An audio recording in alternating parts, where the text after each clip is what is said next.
Hello everyone, welcome to my channel. This is The Amateur, where we're here just to talk life, hobbies, politics, ideologies, what have you. And on today's episode, we're going to be continuing the previous one where I was reacting to a Poor Man podcast video of feminism, and I talk too much. I have a lot to say. So that last video went on a little bit longer than I was planning for. But without further ado, we'll go ahead and continue. Companies can pay women less. Yes. Why don't they hire all women? Say that all the time. Well, that's a whole nother story. Really? I understand your argument, and I understand that you're angry. I'm not angry. I can hear it in your voice. Listen I'm not to angry. your voice. I'm hearing my voice and I sound pretty calm. You have now shifted the quality of your voice, and I thank you for that. Okay. And you've just given me a condescending look, and that's another reason why we need feminism. And now I'm done, and thank you so much. She didn't even answer the question, and he wasn't even yelling, his voice wasn't raised, he wasn't being condescending. And so it's things like this, because these things are possible. There could be men that are just like, they don't look at women in that capacity. It's not a lot of men as far as I'm concerned, as far as I've seen in my daily life. I know that they exist. It just happens. It's not a knock on anyone. I don't hold that to all men. But it's just like, she made a big deal out of nothing. And to the point of the question, which is like, if women get paid or are supposedly paid less than men, why wouldn't more companies hire more women? And that's to speak on how fake okay. So I don't want to say that the wage gap is fake as it pertains to male versus women, because the problem is, if you are going to look at simply men's average income and women's average income, there is a gap. It's a matter of whether that gap is explicable or explainable by anything other than just sex, which it 100% is, because most people aren't choosing just based off sex. Well, actually, kind of. I think I was having this conversation with someone else, but it's essentially that women in corporate businesses are a liability. And that's going to sound really harsh. I want to say, I think I got it from President Trump, actually, or Donald Trump. This would perhaps be a setback, or maybe I'm going to have to bring somebody in to replace her throughout her pregnancy or when she takes a maternity leave. So, I mean, I'm human. These things certainly went into my mind. And it turns out her instincts were right. Well, you know, pregnancy is never, it's a wonderful thing for the woman, it's a wonderful thing for the husband. It's certainly an inconvenience for a business. And whether people want to say that or not, the fact is it is an inconvenience for a person that is running a business. And I heard that, and I was just like, nope, he's got a point. He has a point. But especially when you're talking about, and this is where again we come into the difference between the men and women. We're not the same. We have different deciding factors, different things that we have to consider if we're going to be factoring everything in. And the point of the matter is, men do not have to worry about carrying a baby ever. They will never ever have to take that into consideration of their own livelihood and lifestyle.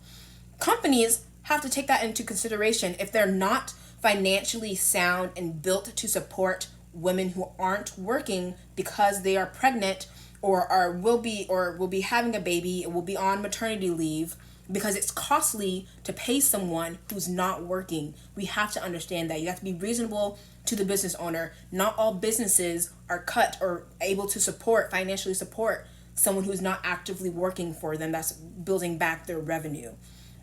Okay, so you can't get mad at them because they have to consider their financial losses in doing so. Especially when some people's maternity leave, it's like, it can be, I don't know what the longest, I have to look this up, but for some it can be up to a year.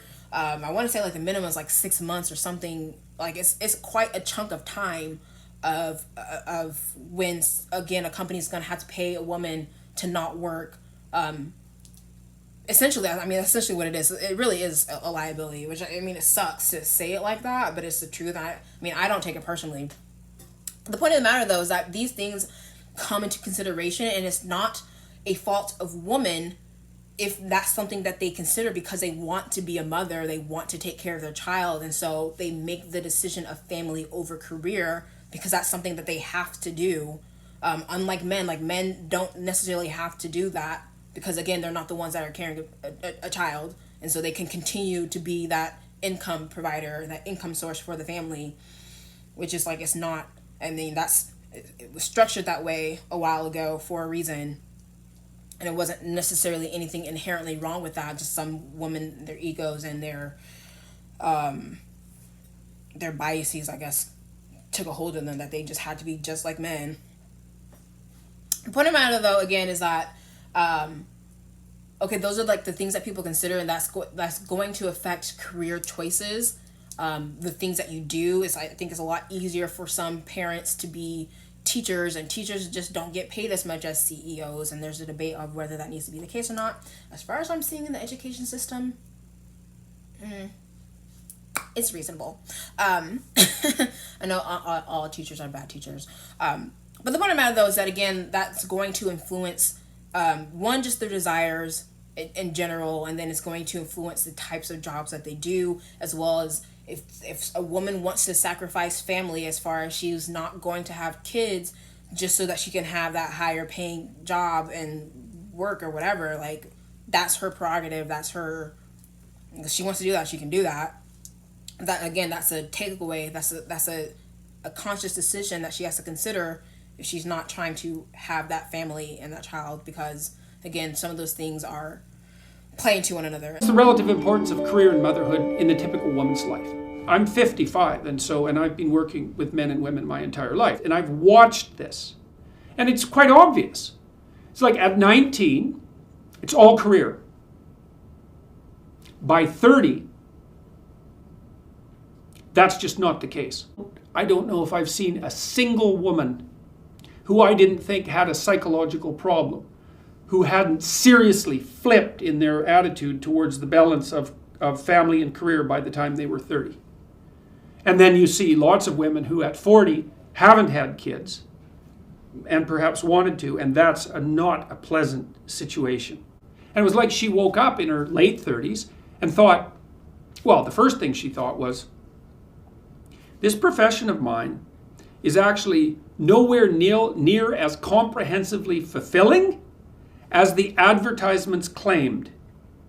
The reason that you get paid generally for your work is because you're doing something that you wouldn't choose to do if you weren't being paid for it. And so our society needs to rethink our relative valuation of career versus motherhood. So we don't know how to solve this problem, but we could at least have an intelligent discussion about it, and we could start by admitting that the idea that most 19-year-old women are fed, which is that their career will be the primary purpose of their life, is actually a lie. And it's not to say that a woman can't both be a successful career woman and be a mother and be a wife. It's just that those things are very, very difficult to manage wisely and to manage well, and not a lot of women have the skill set or determination to do both. I do. Sort of. That's another topic. Okay, but we're gonna go probably just do one more video before I call it wraps, because time's a ticking. Let's continue the video. Literally just got back from the bike ride wearing this because it's hot as shit outside. I'm sweating. You can see that it's hot. And I had the audacity to dress for the weather. I'm not crying. This is sweat. Anyways, and then I get to my apartment and I'm like standing outside my apartment on my bike and just like getting situated, putting my mask on before I go inside. And this guy is like walking by and he's clearly looking at me, and I had my headphones in, so I don't even know the first things he said to me. I don't even know. But then I take my headphones out and he goes, "That bike's really working for you, eh?" What does that even mean? I said, "What?" He goes, "That bike's really working for you, eh?" I'm not really sure what that's supposed to mean, but I guess I would just like to go outside dressed for the weather without comments because of how I'm dressed. That's all.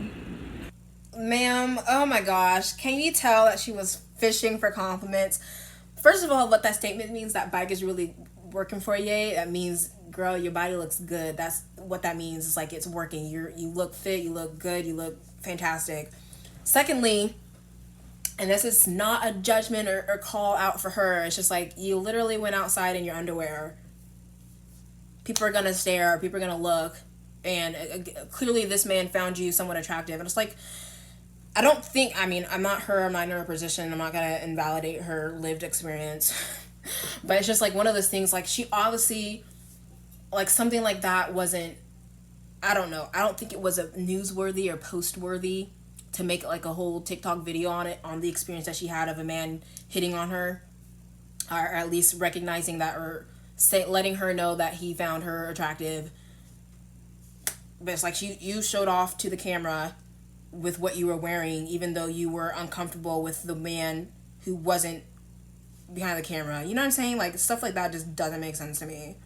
It doesn't make sense to me. But there's also this other thing on modesty, and I am on my journey to modesty. I have dressed very hoe-like in my youths.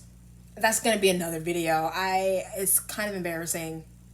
It's kind of embarrassing. It's a little embarrassing, is all I'm gonna say there. But essentially, though, with her, it's just like, ma'am, you knew what you were wearing. It's like, I don't know why women like to act dumb. Ugh. Like, oh my gosh, I didn't realize that this was an attractive little piece, Diddy, and that you liked it, and you called me out for something that I specifically knew.